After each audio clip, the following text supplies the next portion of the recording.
Hey guys, welcome back to the Addicted Motors YouTube channel. My name is Troy, and today we have an install video plus some updates on the fleet. It's been a while. I've been busy, and I'm telling you what's been going on.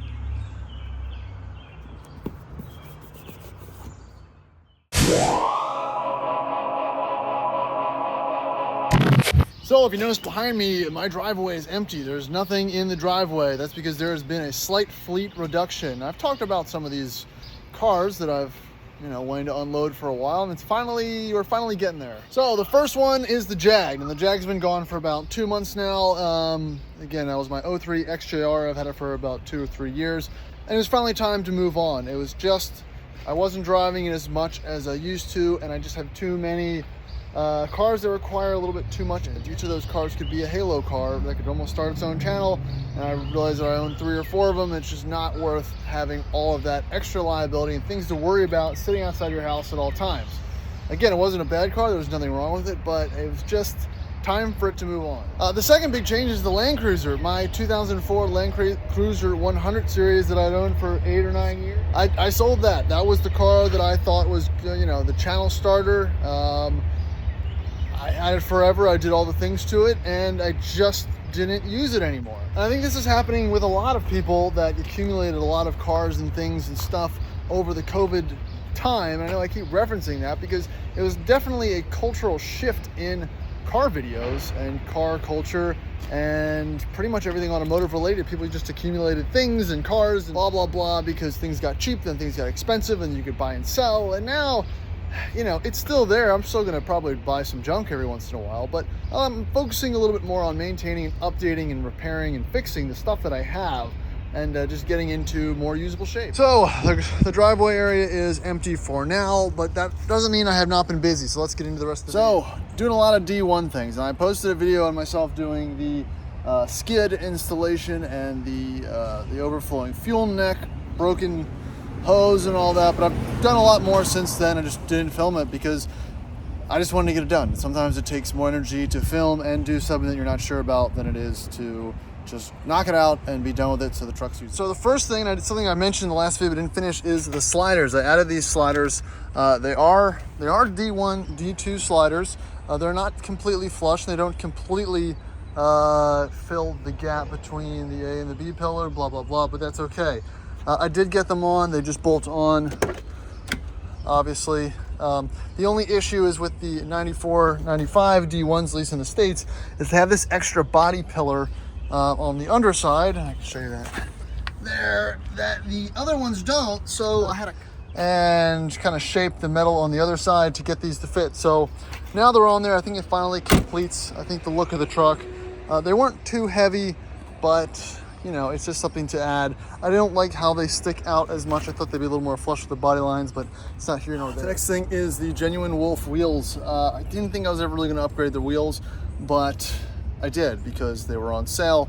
These are, again, probably about $180 a piece. You can still buy them at the dealer, and I think it really overall improves the look of the truck. I never liked the look of the 5-spoke stock wheels that were on there before, and I think it's a huge improvement, especially with the spare. They're all round, so they're not all bent up like the ones that I would get from Terra Firma. And I really think the truck looks much, much better now. Now, the last, called major improvement I've done is I finally finished out updating the lift kit.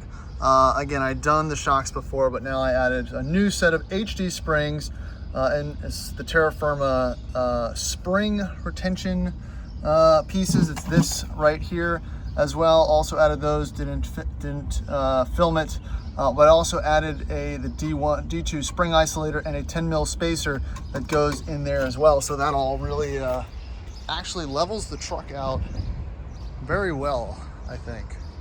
I finally have the ride height about where I want it to be. I went a little bit overboard with adding some shims to the front, just because with the ARB bumper and whatnot, even though they were HD front and rear shocks and springs, it didn't have a lot of clearance. So I think this is the right height I'm looking for. It really added, I think, to the overall aesthetic of the truck.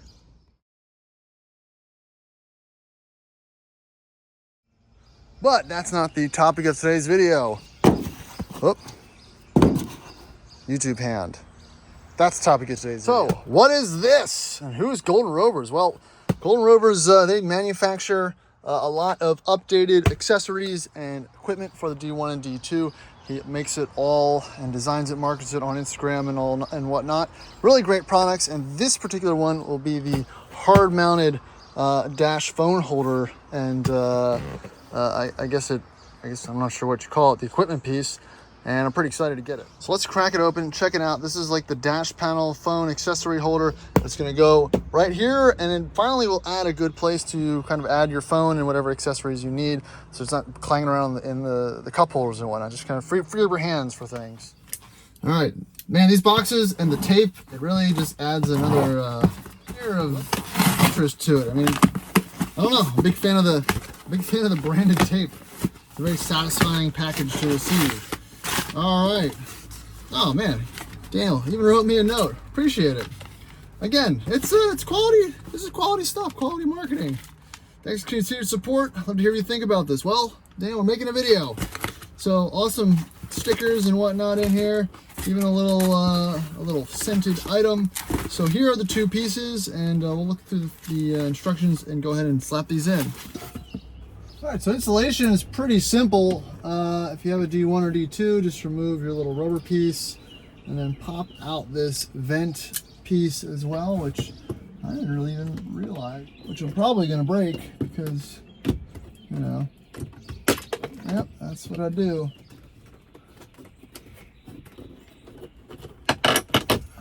And then it just pops right out after you smash it.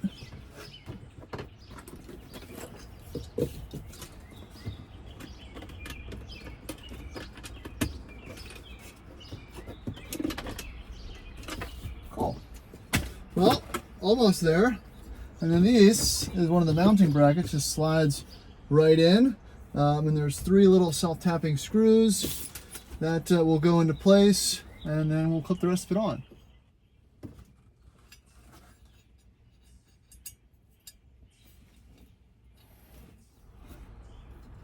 All right, just gonna screw it in.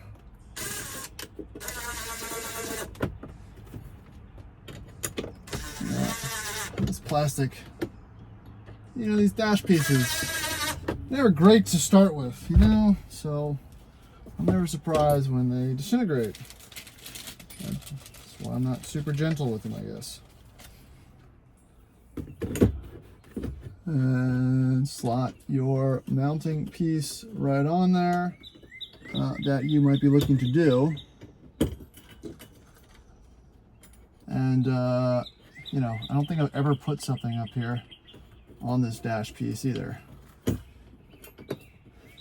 Maybe a pen, but it's not 1920.